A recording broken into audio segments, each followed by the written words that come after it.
দক্ষিণ এশিয়ার সর্ববৃহৎ ইসলামী ছাত্র আন্দোলন,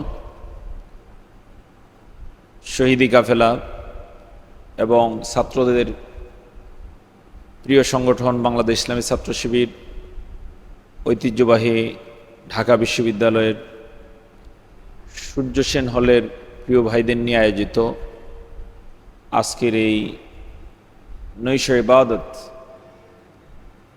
সব্বেদারি অনুষ্ঠানের সুপ্রিয় সঞ্চালক এবং অতীত বর্তমানের বিভিন্ন পর্যায়ের প্রিয় দায়িত্বশীল ভাইয়েরা এবং মূল আকর্ষণ সুপ্রিয় বাছাইকৃত শিক্ষার্থী এবং বিভিন্ন পর্যায়ের এই হলের সাথে সম্পৃক্ত ভাইয়েরা, আমরা আল্লাহ সুবহানাহু ওয়া তাআলার লাখ কোটি সুজুদ এবং শুকরিয়া আদায় করব যে মহান আল্লাহ তাআলা আমাদেরকে এমন একটি ইসলামী ছাত্র সংগঠনের সাথে যুক্ত হওয়ার তৌফিক দিয়েছেন, যে সংগঠন শুধু রাজনৈতিক এজেন্ডাই আমাদের কাছ থেকে চায় না, যে সংগঠন নৈতিকতা, যে সংগঠন ইসলামের সাথে আমাদের, আল্লাহ তাআলার সাথে আমাদের যাবতীয় সম্পর্ককে দৃঢ় করে দেওয়ার জন্য নিরলস প্রচেষ্টার অংশ বিশেষে নৈশ ইবাদতের মতো একটি ইবাদতকেও মাঝে মাঝে আয়োজন করে থাকে, যেই সংগঠন বাংলাদেশের একমাত্র ছাত্র সংগঠন যেই সংগঠন আল্লাহ তাআলার খাস মেহেরবানিতে পথহারা শিক্ষার্থীদের দ্বীনের দীক্ষাদানের জন্য, দ্বীনের সঠিক পথে পরিচালনার জন্য নিরলস কাজ করে থাকে। পাশাপাশি যেই সংগঠন ইতোমধ্যে এমন পরিমাণ শাহাদাতের নজরানা পেশ করেছেন যেটা অন্য কোনো সংগঠনে কল্পনাও করা যায় না, এবং আল্লাহ তাআলার মেহেরবানিতে এই কারণে গোটা জাতির হৃদয়ে এই সংগঠনকে আল্লাহ তাআলা স্থান করে দিয়েছেন। এই সংগঠনের সাথে সম্পৃক্ত হতে পেরে আমরা আল্লাহ তাআলার শুকরিয়া আদায় করছি, আলহামদুলিল্লাহ। সুপ্রিয় বন্ধুরা, আমরা মূল আলোচনায় চলে যাব ইনশাআল্লাহ বিইজনিল্লাহ। আমি মহাগ্রন্থ আল কোরআনুল কারীম থেকে সূরা আলে ইমরানের একটি আয়াত তেলাওয়াত করেছি এবং শাব্দিক তর্জমা পেশ করেছি। আল্লাহ তাআলা যদি তৌফিক দেন, এই আয়াতকে কেন্দ্র করি স্বল্প পরিসরে কিছু কথা বলার ইচ্ছা পোষণ করছি। আল্লাহ তাআলার কাছে তৌফিক কামনা করছি, তিনি যেন এখান থেকে যে বিষয়টা তিনি মুসলিম উম্মাহকে বুঝাতে চেয়েছেন আমরা যেন সেটা উপলব্ধি করে সিদ্ধান্ত গ্রহণ করতে পারি। আল্লাহ তাআলা তৌফিক দান করুন। আমরা একটু দোয়া পড়ে নিচ্ছি। রব্বি ইশরাহ লি সাদরি ওয়া ইয়াসসির লি আমরি ওয়াহলুল উকদাতাম মিন লিসানি ইয়াফকাহু কওলি। আল্লাহুম্মা সাল্লি আলা মুহাম্মদ, আল্লাহুম্মা বারিক আলা মুহাম্মদ। সুপ্রিয় বন্ধুরা, এখানে যারা আমার সামনে উপস্থিত রয়েছে সবাই সচেতন, এবং ঢাকা বিশ্ববিদ্যালয় হলো এমন শিক্ষা প্রতিষ্ঠান যেখানে বাছাইকৃতরাই পুনরায় বাছাইকৃত হওয়ার সুযোগ হয়। এমন নয় যে গড়পড়তা এখানে ভর্তি হওয়ার সুযোগ হয়, এখানে বাছাইকৃতরা অংশগ্রহণ করে, এরপরে সেখান থেকে আল্লাহ তাআলা যাদেরকে কবুল করেন তারা এখানে বাছাইকৃত হয়ে আসে। তাদের মাঝ থেকে আবার যারা শিবিরে আসে তারা মোস্ট বাছাইকৃত। তো তাদেরকে নিয়ে আজকের এই প্রোগ্রাম। আমি আল্লাহ তাআলার কাছে দোয়া করব আল্লাহ তাআলা যেন এই প্রোগ্রামকে সফল করেন এবং এই প্রোগ্রাম যেন আগামীর বিশ্ববিদ্যালয়কে ইসলামাইজেশনের জন্য, আগামীর বিশ্ববিদ্যালয়কে ছাত্রদের বিশ্ববিদ্যালয় হিসেবে, এই দেশের ভবিষ্যতের কাণ্ডারি বিশ্ববিদ্যালয় হিসেবে কবুল করেন। সেই আলোকে কি করণীয় আমরা যেন সেটা নিশ্চিত করতে পারি। আল্লাহ তাআলা সেই তৌফিক দান করুন। তো আমরা মূল আলোচনায় চলে যাব। আসলে রাত ইতিমধ্যে 10:30 ওভার হয়েছে, আমারও চোখে ঘুমের চাপ আছে। আমাকে বলা হয়েছিল যে 9টা থেকে, আমি ওইভাবেই শিডিউল রেখেছিলাম, যার কারণে ভোর থেকে শুরু করে এখনও কোনো রেস্ট না নেওয়ার কারণে আমি যে কথা বলবো এটার ছন্দপতন হয় কি না আমি আশঙ্কায় রয়েছি। কারণ এর আগে আমি একটা তাফসির করে এসেছি, উত্তরাতে একটা তাফসির প্রোগ্রাম ছিল। আল্লাহর কাছে তৌফিক কামনা করছি। আমরা মূল আলোচনায় চলে যাব ইনশাআল্লাহ। প্রথমেই আমরা আলোচনা শুরু করতে চাই, যে আয়াতটি তেলাওয়াত করেছি এটা যে সূরা থেকে নেওয়া হয়েছে সূরা সম্পর্কে। সূরাটি হচ্ছে সূরা আলে ইমরান, কোরআনুল কারীমের 3 নম্বর সূরা। তোমরা জেনে থাকবে কোরআনের সূরাগুলোর নামকরণের দুটো পদ্ধতি আছে।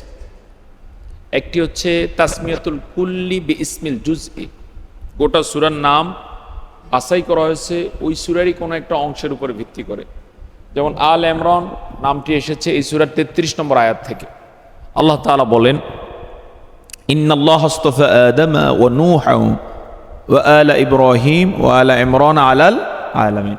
আল্লাহ তাআলা আদম আলাইহিস সালামকে, নূহ আলাইহিস সালামকে, ইব্রাহিম আলাইহিস সালাম এবং তার পরিবারকে, ইমরান আলাইহিস সালামের পরিবারকে মনোনীত করেছেন গোটা জগৎসমূহের উপরে।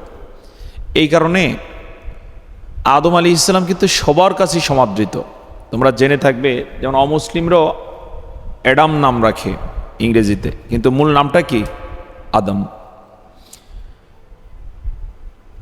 এরপরে নূহান, নূহ আলাইহিস ইসলামের নামও এভাবে অমুসলিমদের মাঝে আমরা পাই। খ্রিস্টানরা নাম রাখে, ইহুদিরা নাম রাখে, তারা নাম রাখে নোয়াহ। নূহ আলাইহিস ইসলামকে ইংরেজিতে এভাবে বলে তারা আড়াল করতে চায়, কিন্তু মূল নামটা কি? আরবি নূহ আলাইহিস সালাম। ইব্রাহিম আলাইহিস সালামের নামে তারা নাম রাখে আব্রাহাম। ইব্রাহিম আলাইহিস সালামের পরিবারকে আল্লাহ তাআলা এত পছন্দ করেছেন, ইব্রাহিম আলাইহিস সালামের প্রথম ছেলে, ওনার নাম হলো ইসমাইল আলাইহিস সালাম। তার বংশ থেকে এসেছেন আমাদের প্রিয় নবীজি, আখিরি জামানার পয়গম্বর, মানবতার মহান শিক্ষক এবং সর্বকালের সর্বশ্রেষ্ঠ সফল মহানায়ক রাসূল করিম সাল্লাল্লাহু আলাইহি ওয়াসাল্লাম। তার দ্বিতীয় ছেলে ছিলেন হযরত ইসহাক আলাইহিস সালাম। এখনও ইহুদিরা, খ্রিস্টানরা তার নামে নাম রাখে। ইসহাককে তারা বলে আইজ্যাক। ইসহাক আলাইহিস সালামের ছেলে ছিলেন ইয়াকুব আলাইহিস সালাম। তারা এখনও নাম রাখে। অনেকে বুঝতে পারে না যদি অত গভীর পড়াশোনা না করে। ইয়াকুবকে তারা বলে কি? জাকব। ইয়াকুব আলাইহিস সালামের ছেলে ছিলেন ইউসুফ আলাইহিস সালাম। এখনও তারা নাম রাখে, ইউসুফের বদলে জোসেফ। কিন্তু আল্লাহ তাআলা যে বলেছেন তাদেরকে তিনি পছন্দ করেছেন, মনোনীত করেছেন, এজন্য আল্লাহ তাআলা তাদের সমাদর গোটা পৃথিবীতে এখনও রেখেছেন। সুবহানাল্লাহ। এটি আল্লাহ তাআলার পরিকল্পনা। এই যে আমরা দেখি 1 বছর আগে যাকে কেউ চিনত না, কিন্তু 1 বছর পরে মানুষের হৃদয়ে তিনি স্থান পেয়েছেন। এটা মূলত কার কারিশমা? আল্লাহ তাআলার। তো আল্লাহ তাআলা এই আয়াতে ওয়াল ইমরান নাম উল্লেখ করেছেন। এখান থেকে সূরাটির নামকরণ করা হয়েছে সূরা আলে ইমরান। সুপ্রিয় উপস্থিতি, এই সূরাটি নাজিলের সময়কাল হচ্ছে প্রায় 7 বছর। কত বছর জুড়ে নাজিল হয়েছে? 7 বছর। এই সূরাতে 200 আয়াতের বহর রয়েছে। আয়াত রয়েছে কত? 200। এই 200টি আয়াত আল্লাহ তাআলা প্রায় 7 বছর জুড়ে নাজিল করেছে। শুরু হয়েছিল বদর যুদ্ধে বিজয়ের পর থেকে, শেষ হয়েছে 9ম হিজরিতে নাজরানের প্রতিনিধি দল আসার পর। বদর বিজয় হয়েছিল 2য় হিজরিতে 17ই রমাদান মুবারক। বদরের বিজয়টা ছিল এমন, ঐতিহাসিকগণ উল্লেখ করেছেন যে বদর বিজয়টা ছিল যেন মুসলিমরা ভীমরুলের চাকে, কাফেরদের চাকে ঢিল ছোড়ার মতো। তোমরা কি শুনতে পাচ্ছ?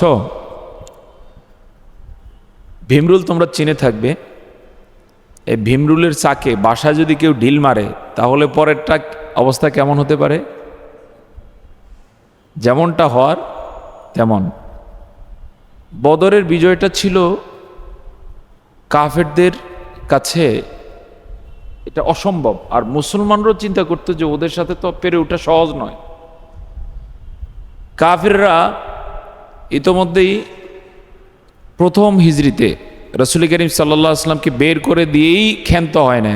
তারা পরিকল্পনা আঁটতে থাকে যে মদিনায় গিয়ে আক্রমণ করবে। অর্থাৎ বাড়াবাড়ির শেষ সীমায় চলে এসে অবশেষে সত্যি সত্যি তারা আক্রমণ করলো।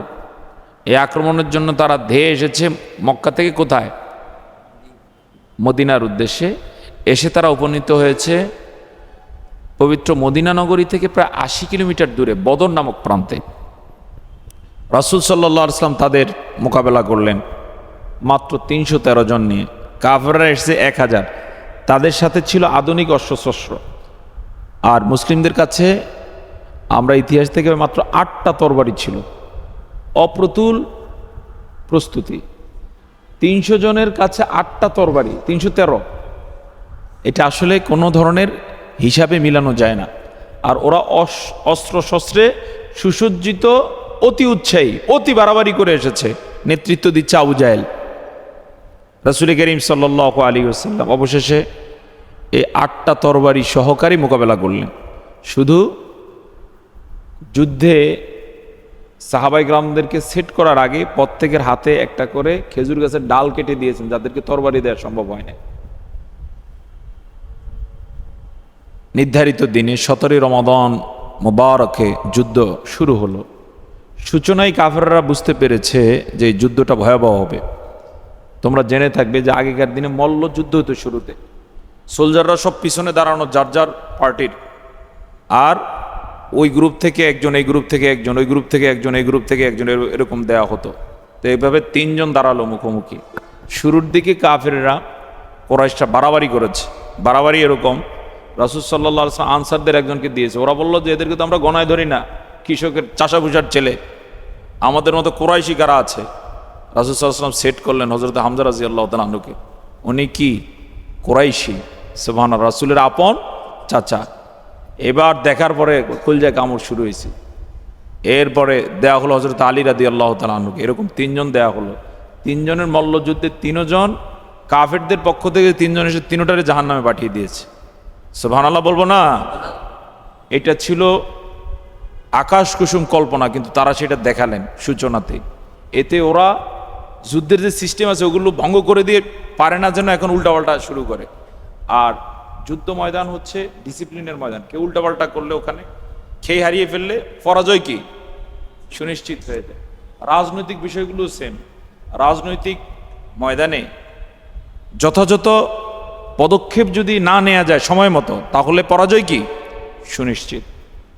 রাসূল করিম সাল্লাল্লাহু আলাইহি ওয়াসাল্লাম সুচারুরূপে সাজালেন, পরিকল্পিত পদক্ষেপ নিলেন, সময় মতো যেটা যেখানে দরকার সেটা বাস্তবায়ন করলেন। প্রচণ্ড যুদ্ধ যখন শুরু হলো, অল্প সময়ের ব্যবধানে দেখা গেল ১,০০০-এর বাহিনী তুমুল যুদ্ধের মোকাবেলায় চরমভাবে পরাজিত হয়। সেখানে আবু জাহেল সহকারে সূচনাতেই ৭০ জন জাহান্নামের দ্বার প্রান্তে পৌঁছে যায়। এরপরে বেশি লাফালাফি করছে যেগুলো, এরকম ৭০টারে গ্রেপ্তার করা হয়। বাকি যেগুলো জানে বাঁচলো সব পালিয়ে যায়। আল্লাহু আকবার বলবো না? এটা কি গল্প না আমাদের ইতিহাস? এটা আমাদের সোনালী হরফে লেখা ইতিহাস। গোটা পৃথিবী যে ইতিহাস জানে, এবং এই যুদ্ধ বিজয়ের মধ্য দিয়ে মুসলমানরা আগামীর পৃথিবীর নেতৃত্ব দিবে তা সুনিশ্চিত হয়ে যায়। সুবহানাল্লাহ। যুদ্ধের যখন শেষ হলো, সেই প্রেক্ষাপটে মুসলমানরা সামনের দিকে কি করতে হবে, কি বর্জন করতে হবে, এগুলোর দিক নির্দেশনা সহকারে যে সূরাটা আল্লাহ তাআলা দান করেছেন অন্যতম এই সূরাটাই হলো সূরা আলে ইমরান। কোন সূরা? সূরা আলে ইমরান। আমি যে আয়াতটি তেলাওয়াত করেছি, এই সূরার মধ্যে আল্লাহ তাআলা উহুদ যুদ্ধের পর্যালোচনা নিয়ে আসছেন। কোন যুদ্ধ? উহুদ যুদ্ধ। শুনতেছো সবাই? পিছনে যারা আছো, কোন যুদ্ধের পর্যালোচনা আছে? উহুদ যুদ্ধ। মাইকটা সেন্ট্রাল মাইক, এটা মাইক না, এটা মূলত ওখানে ওই ক্যামেরার মাইক, এজন্য এটা দেখা যাবে, শব্দ হবে না। আচ্ছা, পিছনের ভাইয়েরা কি শুনতে পাচ্ছ তোমরা? একান্ত যদি না শোনা যায় একটু সামনে আসলে সহজ হবে।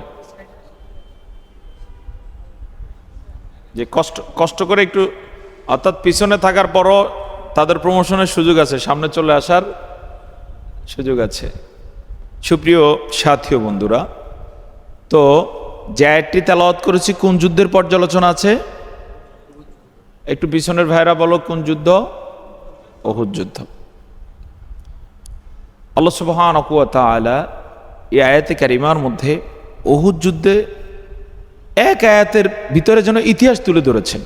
সুবহানাল্লাহ। এবং কোরআনের এটি কারিশমা, অলৌকিকতা, এজাজ, মুজিজা বলা হয়। 1000 পৃষ্ঠা দিয়ে যেটা মানুষ বুঝাতে পারে না, আল্লাহ তাআলা এক আয়াত, কখনো 3 শব্দ, 5 শব্দ, 10 শব্দের একটা বাক্য দিয়ে সেটার খোলাসা করে দেন। সুবহানাল্লাহ। এই আয়াতটা তেমনই একটা আয়াত।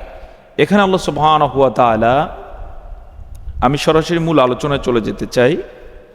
আল্লাহ সুবহানাহু ওয়া তাআলা এই আয়াতের প্রথমাংশে বলছেন ওয়ালাকাদ সাদাকাকুমুল্লাহু ওয়া'দাহ, আর অবশ্যই অবশ্যই আল্লাহ তাআলা তোমাদের সাথে তার ওয়াদাকে সত্যায়ন করেছেন। কি সেটা? মুসলিমরা যদি আল্লাহর উপরে তাওয়াক্কুল করে কোথাও মুভমেন্ট নিশ্চিত করতে চায়, কোথাও যদি সে যুদ্ধ করে, আল্লাহ তাআলার ওয়াদা হলো অবশ্যই তিনি তাকে বিজয় দান করবেন। সংখ্যাটা আল্লাহ দেখার বিষয় না, প্রস্তুতি দেখার বিষয় নয়। আল্লাহ চান যে বান্দার মানসিকতাটা কেমন, কার উপরে আস্থা রাখে। আল্লাহ তাআলার যে উসুল আছে, সিস্টেম আছে, এই সিস্টেমের আলোকে সে যদি মুভ করে তাহলে অবশ্যই আল্লাহ তাকে বিজয় দিয়ে দিবেন। সেক্ষেত্রে আল্লাহ তাআলা সূরা আনফালের মধ্যে, সূরা তাওবার মধ্যে সেক্ষেত্রে কিছু সিস্টেম বাতলে দিয়েছে। এর মধ্যে একটা হলো যে ইশরুনা সাবিরুনা ইয়াগলিবু মিআতাইন, তোমরা যদি 20 জন হও 200 জনের মোকাবেলায় তোমাদেরকে বিজয় দান করব। সুবহানাল্লাহ বলবো না? কত জনের মোকাবেলায়? 20 জনকে 200 জনের মোকাবেলায়। এগুলো অ্যাভেলেবেল আল্লাহ দিবেন, কিন্তু কখনো কখনো আল্লাহ তাআলা আরো সহজ করে দেন। যেমন আল্লাহ সুবহানাহু ওয়া তাআলা হযরতে ওই যে যায়েদ রাদিয়াল্লাহু তাআলা আনহুর নেতৃত্বে যে যুদ্ধ হলো, কি যুদ্ধ এটা? মুতার যুদ্ধ। এই যুদ্ধে যায়েদ রাদিয়াল্লাহু তাআলা আনহু সহকারে সেনাপতি ছিলেন 3 জন, আর সংখ্যা ছিল 3000। কাফেরদের সংখ্যা ছিল 1 লাখ। পরে আবার রাজার নেতৃত্বে আরো 1 লাখ আসছে। কয় লাখ হলো? 2 লাখ। 2 লাখের মোকাবেলা আল্লাহ তাআলা 3000কে বিজয় দান করেছেন। যুদ্ধের ইতিহাসে এর চেয়ে চমকপ্রদ, বিস্ময়কর আর কোন যুদ্ধের রেকর্ড কেউ জন্ম দিতে পারে না। সুবহানাল্লাহ। তো কখনো কখনো আল্লাহ তাআলা এমন বিজয় দেন যে 3000কে 2 লাখের মোকাবেলা আল্লাহ তাআলা কি দিয়েছেন? বিজয় দিয়েছেন। তো আল্লাহ সুবহানাহু ওয়া তাআলা বিজয় দেন। জয় পরাজয় তার পক্ষ থেকে আছে, কারো কোনো বাহাদুরি এক্ষেত্রে চলে না যে আমার সোলজার ছিল, আমার এই ছিল, সেই ছিল। এগুলো প্রস্তুতিমূলক, কিন্তু মূল বিজয়টা দান করেন কে? আল্লাহ তাআলা। এই কথাটা এখানে তিনি ক্লিয়ার করে দিলেন। ইস্তাহসুনাহুম বিইذনিহি, স্মরণ করো যখন তোমরা তার অনুমতিক্রমে তাদেরকে হত্যা করছিলে। ঘটনা কি? আমরা ঘটনাটা সরাসরি একটু কোট করতে চাই। বদর বিজয় লাভের পরে মুসলিমদেরকে তো আল্লাহ তাআলা গাইড করলেন, কিন্তু কাফেররা খেই হারিয়ে ফেলে। ওরা যখন মক্কায় ফেরত যায়, তাদের স্ত্রীরা বয়কট করেছে তাদেরকে, যে তোদের সাথে আমাদের কোনো সম্পর্ক নাই, আমাদের বিছানায় আসবি না, এই জাতীয় কথা বলছে। যে তোরা ছিলি 1000 আর ওরা ছিল 313, মাইর খেয়ে আসছস, অথচ তোরা কেন গেছিস? এভাবে কথা তাদেরকে বলার কারণে এরা লজ্জিত হয়, অপদস্থ হয়। পরে তারা সিদ্ধান্ত গ্রহণ করে যে আবার আরেকটা লড়াইতে আসবে, ভালো প্রস্তুতি নিয়ে। সত্যি সত্যি 1 বছরের ব্যবধানে আসছে তারা। কত হাজার নিয়ে? 3000 নিয়ে। এবং সেখানে নেতা 2 জন আসে, একজন হলো আবু সুফিয়ান, আরেকজন হলেন খালিদ বিন ওয়ালিদ। তখনও তারা ইসলাম গ্রহণ করেন না। রাসূল সাল্লাল্লাহু আলাইহি ওয়াসাল্লাম তাদের মোকাবেলা করার জন্য বের হলেন সিদ্ধান্ত নিয়ে, পরামর্শক্রমে, যে তাদেরকে মোকাবেলা করবেন মদিনার উপকণ্ঠের বাইরে গিয়ে।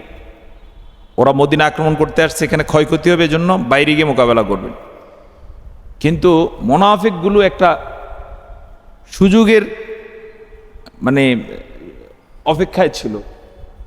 রাসূল সাল্লাল্লাহু আলাইহি ওয়াসাল্লাম যখন এই যে কুবা রোড, যেটা মসজিদে নববী থেকে, এই রোড দিয়ে অল্প একটু গেলেন, ওখানে তারা বেঁকে বসলো আব্দুল্লাহ বিন উবাইয়ের নেতৃত্বে, যে এখানে ওদের সংখ্যা হচ্ছে অনেক বেশি, আমাদের সংখ্যা হলো কম, আমরা ভিতরে থেকে এভাবে মোকাবেলা করতাম, আপনি কেন এই সিদ্ধান্ত নিলেন? রাসূলকে সার্চ করে বসছে। অর্থাৎ ও কোনো একটা ছলচাতুরি দিয়ে চাচ্ছিল যে কয়েকজনকে ভাগিয়ে নেওয়া যায় কিনা, আর মুনাফিকগুলো ওখানে ছিল। অবশেষে সত্যি সত্যি সে এই ক্ষেত্রে সফল হয়। 300 জন নিয়ে রাসূলের এই পবিত্র দল থেকে ভেগে যায়। সেক্ষেত্রে রাসূল করিম সাল্লাল্লাহু আলাইহি ওয়াসাল্লাম মনোবল হারালেন না।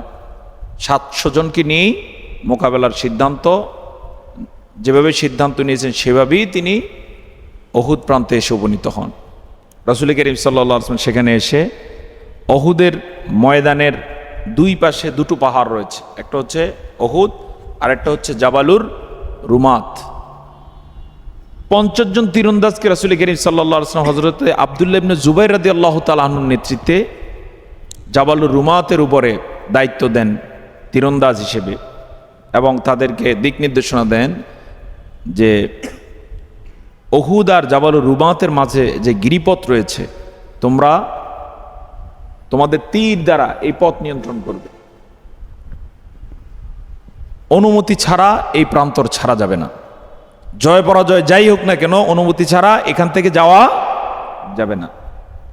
রাসূল করিম সাল্লাল্লাহু আলাইহি ওয়াসাল্লাম এটার গুরুত্ব বোঝানোর জন্য এভাবে উল্লেখ করেছেন যে আমরা যদি আল্লাহ না করুন পরাজিত হই, ময়দানে আমাদের লাশগুলো পড়ে থাকে, পাখি এসে ঠুকরে ঠুকরে আমাদের লাশ খাচ্ছে, এই দৃশ্য দেখলেও এখান থেকে যাওয়া যাবে না।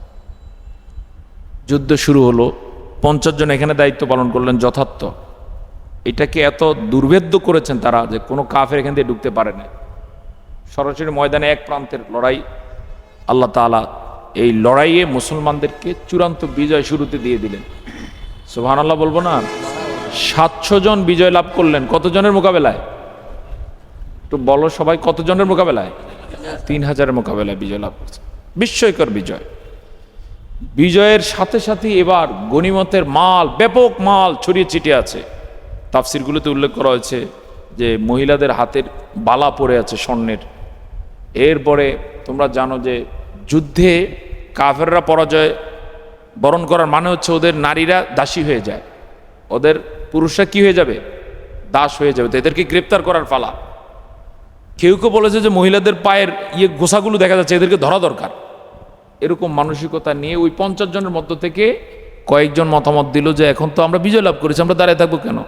কিন্তু সেখানকার যিনি প্রধান ছিলেন, কি নাম তার বললাম? আব্দুল্লাহ ইবনে জুবাইর রাদিয়াল্লাহু তাআলা আনহু। তিনি বললেন রাসূল সাল্লাল্লাহু আলাইহি ওয়াসাল্লামের এখনো কোনো নির্দেশনা পাওয়া যায় না, সুতরাং এই স্থান থেকে যাওয়া যাবে না। দেখো আনুগত্যের বিষয়ে, আমিরের এতাতের বিষয়ে কতটা সচেতন এবং যত্নবান।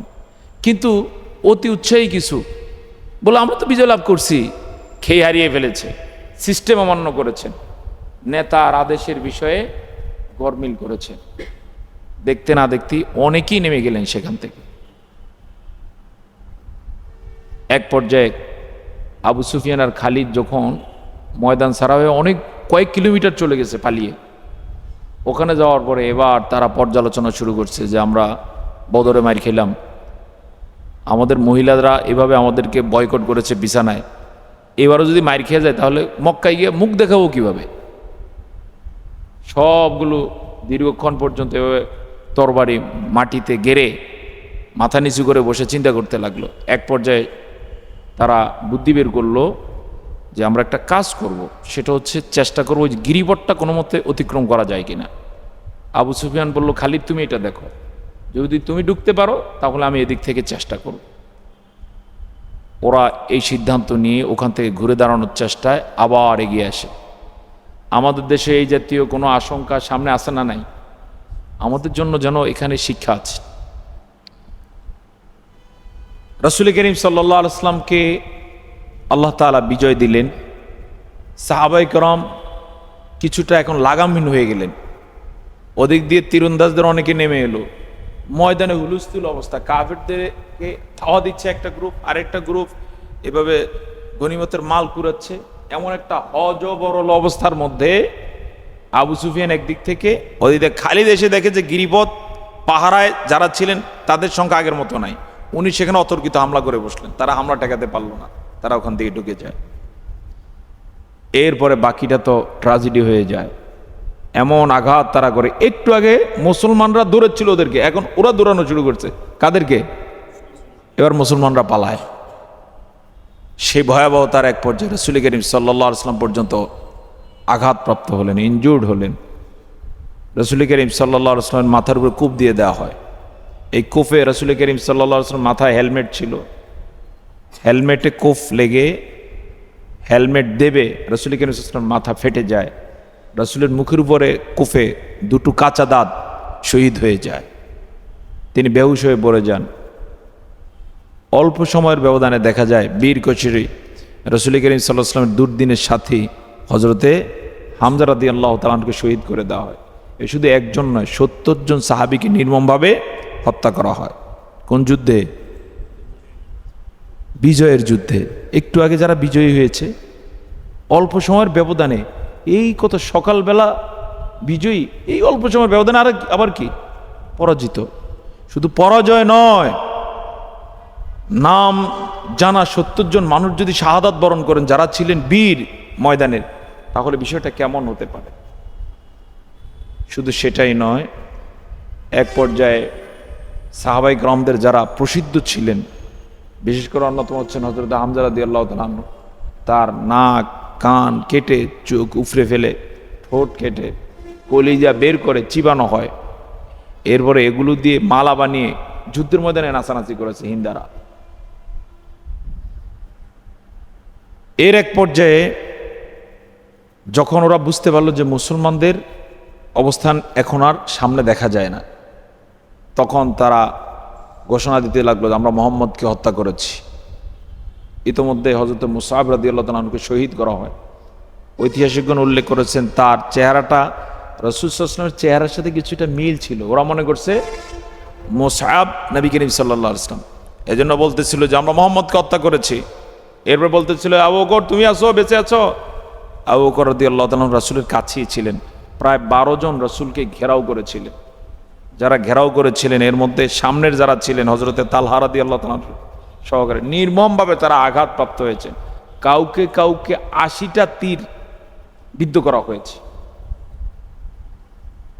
আবু বকর চুপ থাকলেন। হযরত ওমরকে নাম ধরে ডাকছে, এই ওমরের খত্তাবের বেটা ওমর, বেঁচে আছিস?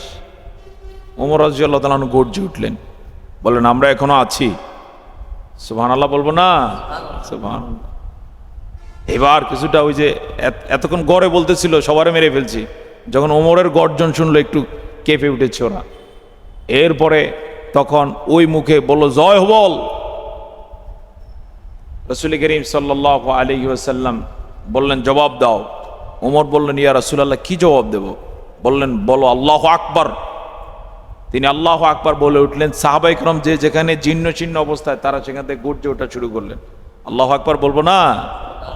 বুঝতে পারলেন যে রাসূল করিম সাল্লাল্লাহু আলাইহি ওয়াসাল্লাম এখনো আছেন এবং মুসলিমরা অবস্থান করছেন। জড়ো হতে শুরু করলেন সেদিক দিয়ে। ওদিক দিয়ে ওরা এবারে সিদ্ধান্ত নিল যে যা হয়েছে, বিজয় যতটুকু পাইছে অন্তত ইজ্জত বাঁচলো, আমরা চলে যাই। তারা ময়দান ছেড়ে দেয়। আল্লাহ তাআলা এই কথাটাকে এখানে বলেছেন আয়াতের মধ্যে। সুপ্রিয় সাথী ও বন্ধুরা, কাফেররা ময়দান ছেড়ে দেয়। সেখানে তাদের এই যে সাময়িক বিজয়, ঐতিহাসিকগণ এটাকে বিজয় হিসেবে উল্লেখ করে না, কারণ বিজয়ের জন্য কয়েকটা শর্ত রয়েছে। এক নম্বর হচ্ছে যে ভূখণ্ডে বিজয় লাভ করে এটা তাদের হয়, উহুদের ময়দান তাদের হয় না।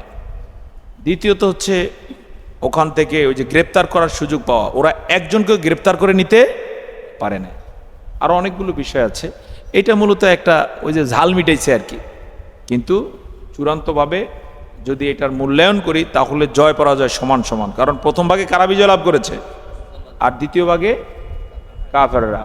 আর এক্ষেত্রে মুসলমানদের শুধু একটা ভুলের কারণে, রাসূলের একটা নির্দেশকে যথাযথ এতাআত না করার কারণে, আনুগত্য না করার কারণে এই পরাজয়টা যেন কে দিয়েছেন? আল্লাহ তাআলা দিয়েছে।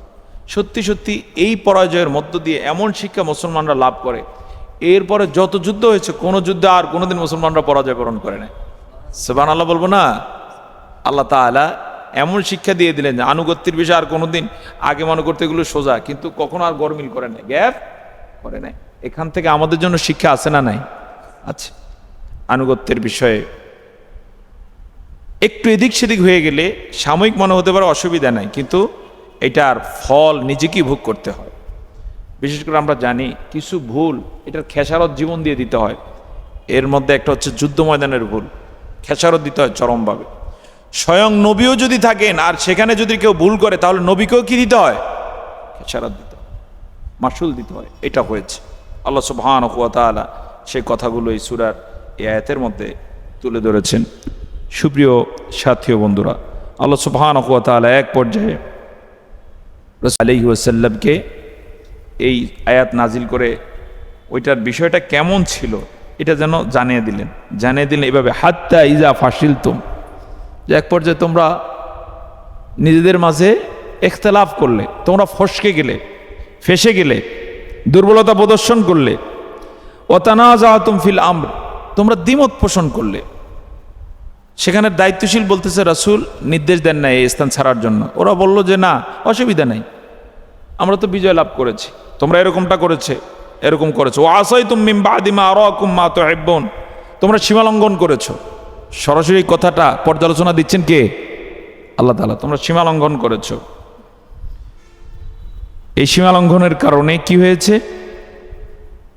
আল্লাহ তাআলা বলেন, মান ইউরিদুদ দুনিয়া ওয়া মিনকুম মান ইউরিদুল আখিরা, তোমাদের কেউ কেউ দুনিয়া চাচ্ছিল, অর্থাৎ গনিমতটাকে নগদ, দুনিয়ার একটা অর্থ হচ্ছে কাছেরটা, এটা চাচ্ছিল। আর কেউ কেউ আখিরাত চাচ্ছিলেন, অর্থাৎ যারা অটল অবিচল ছিলেন ওখানে, তারা রাসূল কি নির্দেশ এটার অপেক্ষায়। সাময়িক এগুলোর লোভ তাদের কাছে আসে না। আজকে আমাদের দেশে যেমন 24-এ যারা বিজয় ভূমিকা রেখেছে, একটা শ্রেণী নগদ ইনকামে নেমে গেছে, আছে না নাই? কোন গ্রুপ? চাঁদাবাজ গ্রুপ, আছে না নাই? আছে। আর আল্লাহর জন্য যারা কাজ করেন তারা নিরলস এখনো কাজ করে যাচ্ছে। আল্লাহ তাআলা তাদের মধ্যে আমাদের সকলকে সামিল করে নিন। আর যারা নগদ প্রাপ্তির নেশায় চরিত্র বিসর্জন দিচ্ছে, আল্লাহ তাআলা তাদেরকে হেদায়েত দান করুন।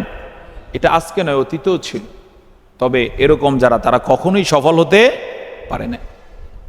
তো আল্লাহ তাআলা বলছেন, একটা শ্রেণী দুনিয়া চাচ্ছিল আর কেউ কেউ আখিরাত চাচ্ছিল। সুম্মা সরাফাকুম আনহুম লিয়াবতালিয়াকুম, আল্লাহ তাআলা অবশেষে তাদের থেকে তোমাদেরকে ফিরিয়ে দিলেন।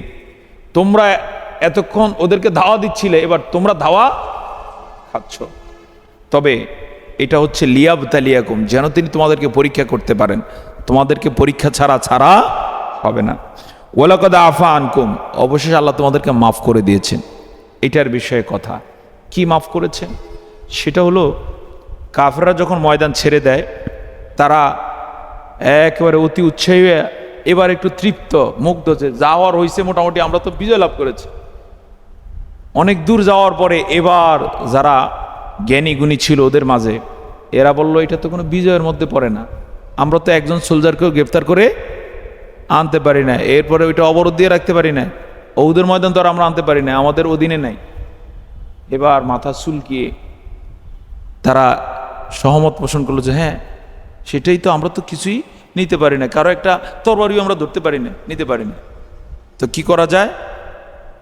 ওদের কেউ কেউ বললো যে ওরা বিপর্যস্ত, এখন মোহাম্মদ স্বয়ং ইনজুর্ড, এরপরে অনেকের লাশ তো আমরা দেখছি, আরেকটা মোটামুটি যদি আমরা আরেকটা হামলা করতে পারি তাহলে ওদেরকে নিঃশেষ করে দিয়ে আমরা অনেক কিছু করে যেতে পারব।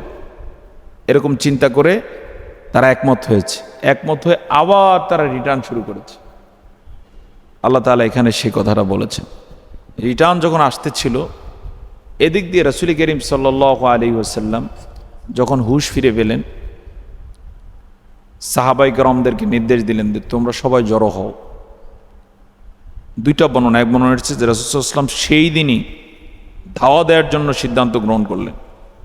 কোনো ব্যাখ্যা এসেছে রাসূল একটু সময় নিলেন পরের দিন, অর্থাৎ ময়দানে যারা শহীদ হয়েছেন তাদের দাফনের বিষয়, এরপর ইনজুর্ড হয়েছেন তাদেরকে একটু সেবা শুশ্রূষা, ফার্স্ট এড দেওয়ার বিষয়, এতটুকু সময় নিয়ে রাসূল সাল্লাল্লাহু আলাইহি ওয়াসাল্লাম সিদ্ধান্ত দিলেন ওদেরকে ধাওয়া দিতে হবে, তোমরা প্রস্তুতি গ্রহণ করো। সেক্ষেত্রে কেউ কেউ বলেছেন, কোনো তাফসিরে এসেছে, কিছু কিছু সাহাবী একটু মনে মনে চিন্তা করলেন যে রাসূল এখন আবার ধাওয়া দেওয়ার সিদ্ধান্ত কেন নিলেন, আমরা তো ইনজুর্ড, কারো হাত নাই, কারো পা কাটা, সমগ্র শরীরে এমন কেউ ছিল না যে সেদিন আঘাত পায় না, এরকম ভয়াবহ অবস্থা ছিল। তো এই অবস্থায় রাসূল কেন আবার ধাওয়া দেওয়ার কথা বললেন? কিন্তু মাথায় এটুকু আছে যে একটু আগে নির্দেশ একটা যথাযথ মান্য না করার কারণে কি দিতে হইলো? মাসুল দিতে হলো, খেসারত দিতে হলো। সুতরাং রাসূল যা বলছে এটাই মানতে হবে। রাসূলের নির্দেশনা মেনে রাসূলের সাথে সাথে তারা ধাওয়া দেওয়ার জন্য বের হলেন। যেতে যেতে যেতে যেতে বেশ দূর যাওয়ার পরে সেখানকার যারা অধিবাসী ছিলেন তারা দৌড়ে এলেন, আশপাশের বাড়িগুলোতে যারা ছিলেন, এসে জিজ্ঞেস করলেন, আপনাদের সাথে মক্কার কোরাইশদের কোনো লড়াই হয়েছে নাকি, বা আপনাদের সাথে কারো যুদ্ধ হয়েছে কিনা? জানানো হলো হ্যাঁ। বললেন তারা মনে হয় এত সুবিধা করতে পারে না, তারা ময়দান ছেড়ে আসার পরে এখানে এসে তারা সিদ্ধান্ত গ্রহণ করেছে যে আবার যাবে তারা, কিন্তু আপনাদেরকে যখন আসতে দেখেছে তখন এখান থেকে তারা পালিয়ে যায়। আল্লাহু আকবার বলবো না? দুই একজন মনে মনে যে চিন্তা করতে লাগলো যে রাসূল এই অবস্থায় কেন আবার ধাওয়া দেওয়ার সিদ্ধান্ত গ্রহণ করলেন। তারা লজ্জিত হলেন, তওবা করলেন এবং বুঝতে পারলেন যে নেতার নির্দেশনার মধ্যে কি রয়েছে? কল্যাণ রয়েছে। সুবহানাল্লাহ। আল্লাহ তাআলা এই কথাটা দিলেন যে তিনি অবশ্য তোমাদেরকে মাফ করে দিয়েছেন। মুফাসসিরগণ বলেছেন যদি সেক্ষেত্রে আল্লাহ মাফ না করতেন তাহলে অবস্থাটা এমন হতো ওরা আবার আক্রমণের সুযোগ পেত।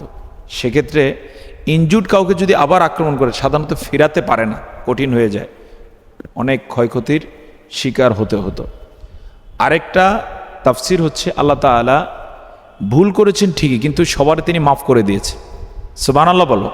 কি করে দিয়েছেন? মাফ করে দিয়েছেন। এটার একটা তাফসির তাফসিরে তাওদীহুল কোরআন আর অন্যান্য তাফসির উল্লেখ করা হয়েছে। সেটা হলো ওমর রাদিয়াল্লাহু তাআলা আনহুর খেলাফতকালীন সময়ে একজন ওসমান রাদিয়াল্লাহু তাআলা আনহুর বিষয়ে কটুবাক্য বলতে গিয়ে বললেন যে এই লোক আল্লাহ নবীর এই সাহাবী, তার তিনটা ত্রুটি আমার সামনে আছে। কি? একটা হলো বদরের যুদ্ধে সে অংশগ্রহণ করে না, একটা হলো সে উহুদ যুদ্ধে পলায়ন করেছে। এভাবে তিনটা ত্রুটির কথা উনি বললেন। ওমর রাদিয়াল্লাহু তাআলা আনহু তাৎক্ষণিক জবাব দিয়ে দিলেন যে বদরে তিনি রাসূলের অনুমতি নিয়েই মূলত অংশগ্রহণ করেন না, আর উহুদ যুদ্ধে যারা পলায়ন পর ছিলেন আল্লাহ তাআলার ঘোষণা হচ্ছে তিনি তাদের সবারই মাফ করে দিয়েছেন। সুতরাং হযরত ওসমানকে আল্লাহ কি করে দিয়েছেন? মাফ করে দিয়েছেন। অর্থাৎ এই আয়াত দিয়ে তিনি তার দলিল দিলেন। সুবহানাল্লাহ। তো আল্লাহ তাআলা ওই যুদ্ধে যারা গ্যাফ করেছেন সবারই কি করে দিয়েছেন? মাফ করে দিয়েছেন। সুপ্রিয় সাথী ও বন্ধুরা, আল্লাহ সুবহানাহু ওয়া তাআলা এরপরে ঘোষণা দিচ্ছেন ওয়ালাকাদ আফা আনকুম আল্লাহু যু ফাদলিন আলাল মুমিনিন। আল্লাহ তাআলা মুমিনদের প্রতি বড়ই অনুগ্রহশীল। মুমিনরা গ্যাফ করবে, কিন্তু সময়ের ব্যবধান আল্লাহ তাআলা কি করে দেন? মাফ করে দেন। তবে এটার জন্য যদি এমন হয় যে ওই যেটা সূচনা ইঙ্গিত দিলাম, রাজনৈতিক ভুল, যুদ্ধ ময়দানের ভুল, এটার খেসারত অবশ্যই কি দিতে হবে। আল্লাহ মাফ করে দিবেন, কিন্তু খেসারতটা নিজেকে দিয়ে আসতে হবে। এই খেসারত কখনো কখনো জীবন দিয়েও দিতে হতে পারে। তাহলে এখানে আমরা আলোচনায় যে বিষয়টা স্পষ্ট হতে পারলাম সেটা হচ্ছে আনুগত্যের বিষয়ে কখনো গ্যাপ করা যাবে না। সেটা যদি স্বয়ং নবীর নেতৃত্বের দলের মাঝেও গ্যাপ হয় তাহলে সকল কি সেখানেও কি ক্ষয়ক্ষতির শিকার হতে হয়। এবারে আসো আমাদের এই যুগে আমরা যদি আনুগত্যের বিষয়ে, আমরা যদি দায়িত্বশীলতার বিষয়ে গ্যাপ করি তাহলে আমাদেরকে মাসুল দেয়া লাগবে নাকি লাগবে না? আমাদেরকে মাসুল দিতে হবে, এবং সেই মাসুল আমরা যুগে যুগে দিয়েছি। আল্লাহ তাআলা 24 রক্ত ঘামের বিনিময়ে, শ্রমের বিনিময়ে, দীর্ঘ যুগ যুগের ত্যাগ কুরবানির বিনিময়ে একটা বিজয় দান করেছেন। যদিও এটা ইসলামের বিজয় নয়, কিন্তু ইসলামের জন্য আল্লাহ তাআলা অনুকূল পরিবেশ করে দিয়েছেন। কি বলো? কি পরিবেশ? অনুকূল পরিবেশ করে দিয়েছেন। আলহামদুলিল্লাহ। আল্লাহ তাআলা এখন সুযোগ দিয়েছেন কাজ করার, এবং সেটা তোমরা আমাদের চেয়েও ভালো উপলব্ধি করছো। এই কাজ যদি আমরা অটল অবিচল থেকে করে যেতে পারি, আগামীর বাংলাদেশ হতে পারে ইসলামের বাংলাদেশ, আগামীর বাংলাদেশ হতে পারে কোরআনের বাংলাদেশ।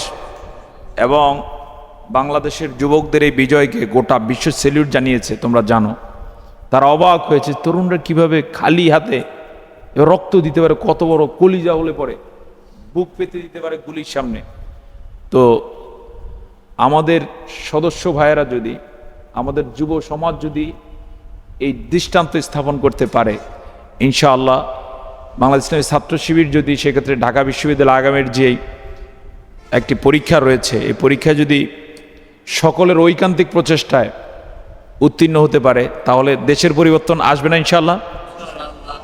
এবং সেই প্রভাব আমি বিশ্বাস করি পড়বে ভারতবর্ষে ইনশাআল্লাহ এই প্রভাব পড়ে গোটা বিশ্বময়। আজকে ফিলিস্তিনিদের জন্য আমাদের মন কাঁদে।